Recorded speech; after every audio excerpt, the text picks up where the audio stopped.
Shopping Mall မြန်မာ website တွင်အကောက်ဖွင့်ခြင်းစကန်ဖွင့်လှစ်ခြင်းတို့အတွက်နေသည့်ဝန်ဆောင်မှုမှာပေးရန်မလိုအပ်ပါ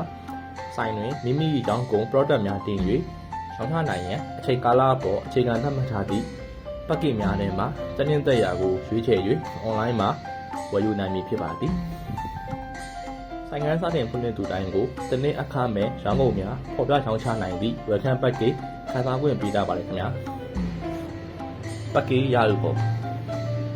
မိမိဖွင့်ထားသောဆိုင်အောက်ရှိမန်နစ်ကိုနှိပ်ပါ subscription ကိုနှိပ်၍ renew subscription ကိုနှိပ်ပါ welcome package 3 month package 6 month package 1 year package ဆိုပြီး package လေးမျိုးရှိနေမှာဖြစ်ပြီး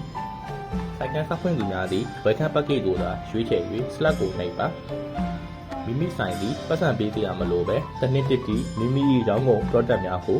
Shopping Mall မြန်မာ website တွင်တင်၍ရောင်းချနိုင်ပြီဖြစ်ပါသည်